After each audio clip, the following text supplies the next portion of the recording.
اگر درد اور آزمائش سزا ہوتی تو اللہ تعالیٰ کبھی اپنے محبوب صلی اللہ علیہ وآلہ وسلم کو ان سے نہ گزارتا۔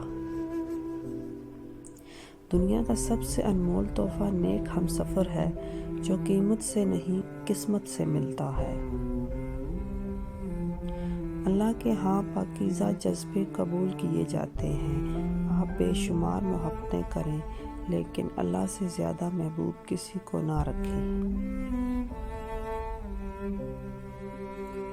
رسول صلی اللہ علیہ وآلہ وسلم کا فرمان ہے، وہ جوان جس کی جوانی عبادت الہی میں گزری، اسے اللہ پاک روز محشر اپنے عرش کا سایہ عطا فرمائے گا۔ سبحان اللہ۔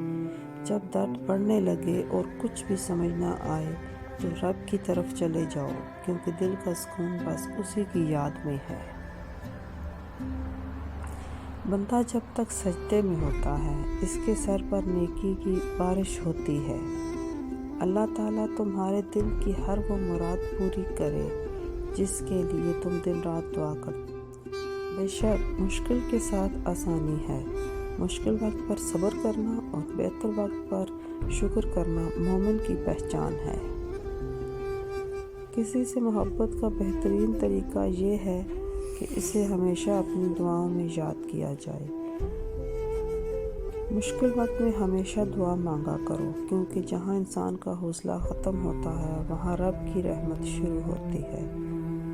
صبر سیکھ لیں، اللہ سب جانتا ہے۔ وہ جانتا ہے کہ آپ کن حالات سے گزر رہے ہیں۔ یقین کریں وقت بدل جائے گا، کیونکہ تبدیلی کائنات کا اصول ہے۔ Subscribe and like.